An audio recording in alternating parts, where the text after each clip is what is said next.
ఇప్పటిదాకా చాలా కమిషన్లు, చాలా రిపోర్ట్లు మాదిగలకు అన్యాయం జరిగిందని చెప్తున్నాయి.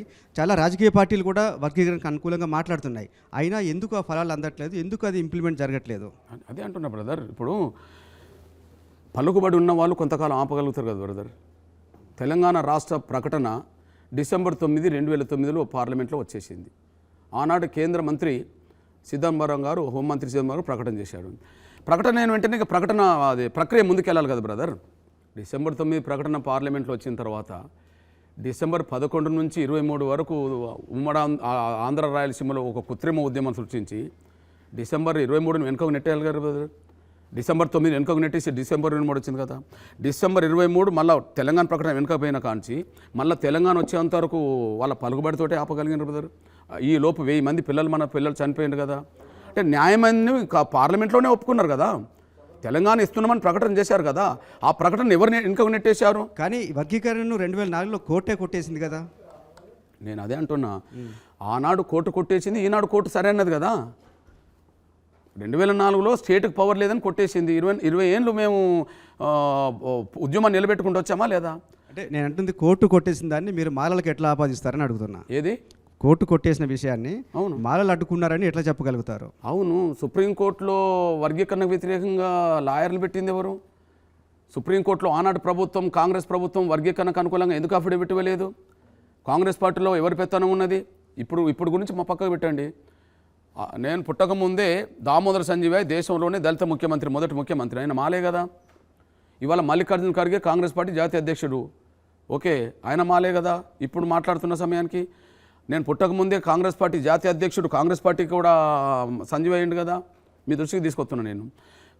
ఇతర పార్టీలతో పోల్చుకుంటే కాంగ్రెస్ పార్టీలో వీళ్ళ శక్తి, వీళ్ళ పలుకుబడి ఎక్కువ, శాసిస్తారు. ఎగ్జాంపుల్, ఇప్పుడు 2004లో సుప్రీంకోర్టులో కేసు స్టేట్కి పోరలేదని వచ్చేసింది.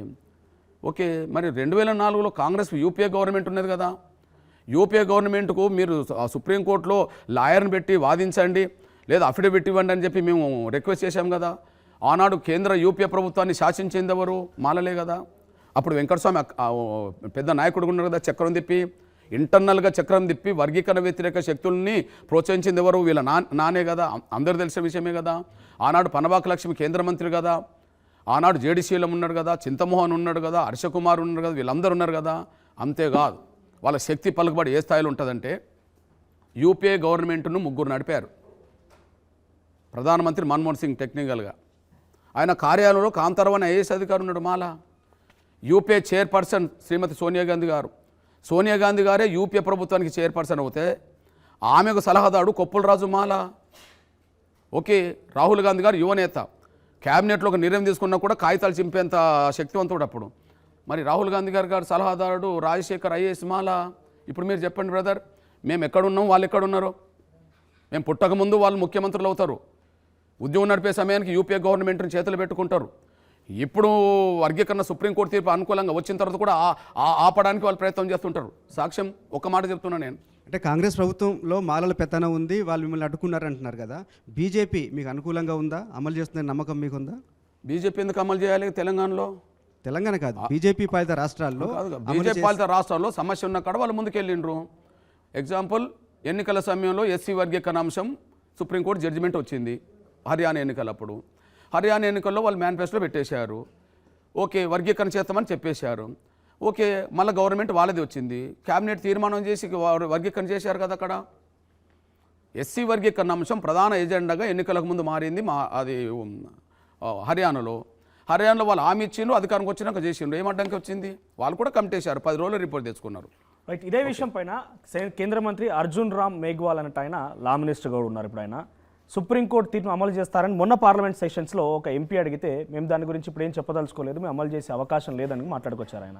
ఏంటంటే సుప్రీంకోర్టు తీర్పును వాళ్ళు ఏంది అమలు చేసేది? ఇప్పుడు దానిపైన మీ అభిప్రాయం అడిగితే కూడా వాళ్ళు ఒక రకంగా కొట్టిపారేసే విధంగా సమాధానం. అర్థం ఏంటిది? దాంట్లో మేము జోక్యం చేసుకోమో అని అర్థం.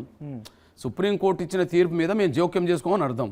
ఎగ్జాంపుల్, సుప్రీంకోర్టుకు తీర్పు ఇచ్చింది ఒకటి, అభిప్రాయం వ్యక్తం చేసింది క్రిమిలేయర్ కూడా ఉండవచ్చు అని చెప్పి సుప్రీంకోర్టు ఒక అభిప్రాయం వ్యక్తం చేసింది అనుకుందాం. దానివల్ల తిరస్కరించారు ఎవరు? కేంద్రం దాన్ని ఓపెన్గా తిరస్కరించారు. క్రిమిలేయర్ గురించి ప్రస్తావన ఎక్కడ రాలేదు. ఎస్సీ వర్గీకరణ గురించి సుప్రీం తీర్పు ఏం చేయాలనుకుంటున్నారు? జరిగిన విషయం కాదు బ్రదర్, జరిగిన విషయం కాదు. ముందు సుప్రీంకోర్టు స్టేట్కు పవర్ ఉన్నది, వర్గీకరణ చేసే అధికారం ఉన్నదని చెప్పేసి అవును. చెప్తూనే అదే జడ్జిమెంట్లో క్రిమినల్ లేయర్ ప్రస్తావన కూడా తీసుకొచ్చింది, ఇది కూడా ఉంటే బాగుంటుందని చెప్పి. దాన్ని కేంద్ర కేబినెట్ ఏం చేసింది, ఓకే సుప్రీంకోర్టు ఇచ్చిన దాన్ని మేము అమలు చేయమని చెప్పేసింది. ఏది క్రిమినల్ లేయర్ దాన్ని మేము అమలు చేయమని చెప్పి క్లియర్ చేసింది. వర్గీకరణ విషయానికి వచ్చినప్పటికీ సుప్రీంకోర్టు తీర్పుకు మేము జోక్యం కేంద్ర సహకారం ఉందనుకుంటున్నారా ఈ క్రమబద్ధీకరణకు సంబంధించి కానీ, లేకపోతే వర్గీకరణ కోసం కానివ్వండి, కేంద్ర సహకారం ఉందా మీకు? ఖచ్చితంగా ఉన్నదని మేము భావిస్తున్నాం. ఇంకొక విషయం కూడా చెప్తాను మీకు నేను. Chirag Paswan central minister, at the same time Ram Das Athawale, ఆయన కూడా పార్లమెంట్ వేదికగా వర్గీకరణ జరగకూడదు అని అడ్డుకొని మాట్లాడిన పరిస్థితి. సో వాళ్ళు సెంట్రల్ మినిస్టర్ గా ఉన్నారు, కేంద్రం సపోర్ట్ మీకు ఉందనుకుంటే వాళ్ళు అడ్డుకున్నప్పుడు మీరు ఏ రోజైనా బీజేపీకి సంబంధించి ఇట్లా ఎందుకు జరుగుతుందని ప్రస్తావించారా? దాని గురించి కనీసం విశ్లేషించారా? సుప్రీంకోర్టు తీర్పు రాకముందు వాళ్ళకి అట్లా మాట్లాడిన మాట వాస్తవం. సుప్రీంకోర్టు తీర్పు రాకముందు ఓకే, సుప్రీంకోర్టు తీర్పు వచ్చిన తర్వాత ఈ వర్గీకరణ మేము ఆమోదించము, వర్గీకరణ మేము అంగీకరించమని చెప్పి ఎక్కడ రామ్దాస్ అథవాలే మాట్లాడినట్టుగానైతే మాకు అనిపించింది. పార్లమెంట్ వేదికగా, మొన్న పార్లమెంట్ వేదికగా చెప్పేది. వర్గీకరణ విషయంలో రామ్దాస్ అథవాలే సుప్రీంకోర్టు తీర్పు తర్వాత నెగిటివ్ కామెంట్ అనేది అసెంబ్లీ పార్లమెంట్లో కానీ బయట చేసినట్టుగా నేను చూడలేదు. అదే సమయంలో సుప్రీంకోర్టు తీర్పు మీద పాశ్వాన్ గారు కొడుకు చిరాగ్ మాట్లాడిండు, ఒక అసంతృప్తిని వ్యక్తం చేసిండు. అది ప్రైవేట్ అది ఇది ఏదైతే క్రిమినల్ ఉందో దాన్ని ఒప్పుకోము, ఎస్సీ వర్గీకరణ మీద కూడా మేము దాన్ని ఆమోదించాము, దళితుల చేలికని మాట్లాడిండు. అతను మాట్లాడితే మేము ఎదురుదాడి చేసాము ఆయన మీద. ఏది నీకు నచ్చకపోతే మరి వర్గీకరణ అంశం సుప్రీంకోర్టు తీర్పు కేంద్రం సహకారం మీకుంది, కానీ మంత్రులు మాత్రం విభేదిస్తున్నారా మీ యొక్క ఆకాంక్ష గురించి? అవును, కాంగ్రెస్ పార్టీలో ఉండబడే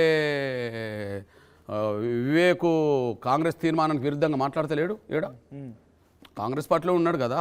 కాంగ్రెస్ పార్టీ ఎన్నికల మేనిఫెస్టో ఎప్పుడైనా పెట్టకుంటున్నదా? 2009, 2014, 2018, 2023, 24 ఎస్సీ వర్గీకరణ అంశం ఎప్పుడు కాంగ్రెస్ పార్టీ తీర్మానం పెడుతుంటుంది. అసలు ఎస్సీ వర్గీకరణను డిక్లేర్ చేసింది ఎవరు? ఎస్సీ వర్గీకరణ చేద్దామని చెప్పి ఎస్సీ ఎస్టీ డిక్లరేషన్ చేసింది మల్లికార్జున్ ఖర్గే చేశాడు. రాహుల్ గాంధీ గారు ఒకసారి ఎడిటర్స్ మీట్లో 2018లో హైదరాబాద్లో నేను వర్గీకరణ కట్టుబడి అని చెప్పేశాడు. అదే సమయంలో రాహుల్ గాంధీ గారు గద్వాల సభలో 2018లో అసెంబ్లీ ఎన్నికలప్పుడు నేను వర్గీకరణ చేపిస్తాం అని మాట్లాడడం జరిగింది. కాంగ్రెస్ పార్టీ అధిష్టానం ఇంత స్పష్టంగా ఉండగా వివేక్ వర్గీకరణ జరగని అని మాట్లాడుతుంది కదా, మరి కాంగ్రెస్ ఏం చేస్తుంది? మరిన్ని వీడియోస్ కోసం ఛానల్ ని సబ్స్క్రైబ్ చేయండి, లేటెస్ట్ అప్డేట్స్ కోసం వాట్సాప్ ఛానల్ ని ఫాలో అవ్వండి, ఆ లింక్ డిస్క్రిప్షన్ లో ఉంది.